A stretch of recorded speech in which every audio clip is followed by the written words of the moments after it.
Recounting memories in the last 12 years is a difficult task, especially when you aren't offered too many from your peers, but I'll do my best.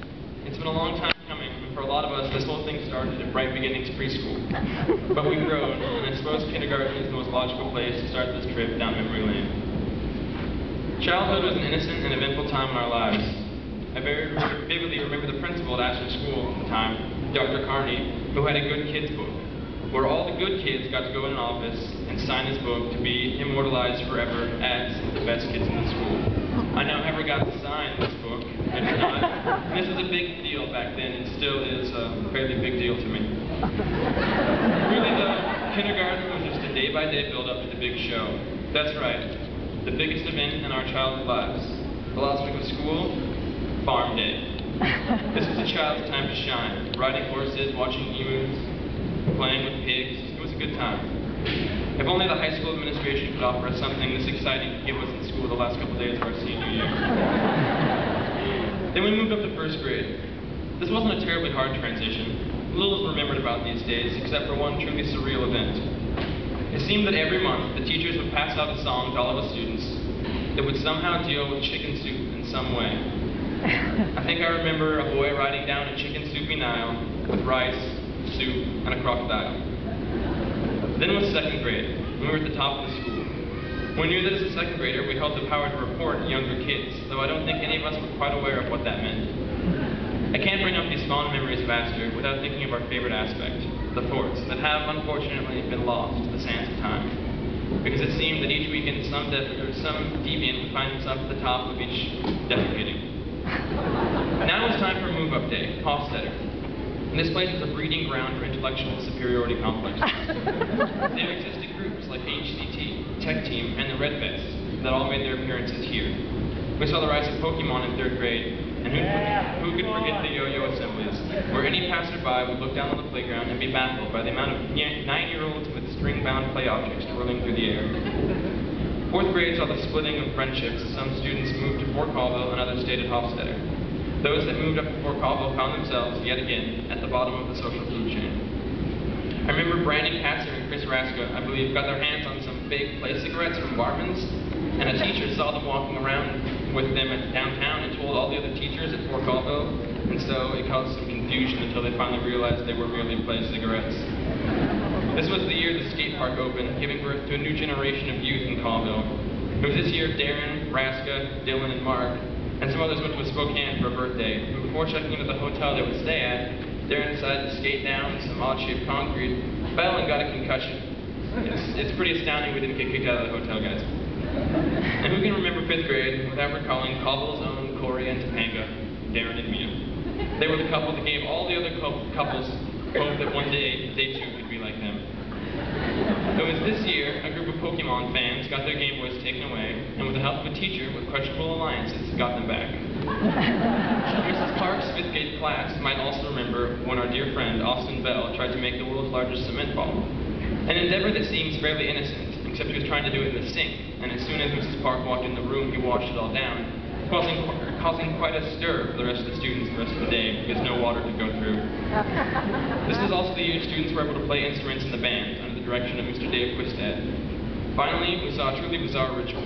It's still a bit hazy to me, but we participated in a very important act of PE, line dancing. You guys remember the dance moves with the do-do-do and the pushing pineapples and shaking the trees? Dylan Ari showed the true test of friendship when one of his friends was sent to detention for computer acts, and opting not to spend the rest of the time there alone, he asked if he too could go to detention. Then came sixth grade. This was personally the best year of my life. I think I should get this out of the way right now. Kyle Somerville, you owe Grant an apology for ripping his Cell Level 5 Dragon Ball Z card. He's still really mad about it. This year also saw the game of Virus Tag come to the forefront of many recess playtimes. Junior high. Oddly enough, this whole junior high period flies under the radar as a rather forgettable time in our lives. Seventh grade saw events such as the last lock-in. I recall a lot of kids got guitars for Christmas. We got to take Mr. Robert's science class. I don't think anybody can forget that class. One of the best examples of a teacher taking class and making learning fun for every student. Mr. Rice had us do archery in PE, and a bunch of kids went out and bought bows, thinking that they would pursue the noble sport. It was 8th grade when both Wyatt Williams and Seth Jones stopped cutting their hair, and now they've got some of the longest, most luxurious hair in the school.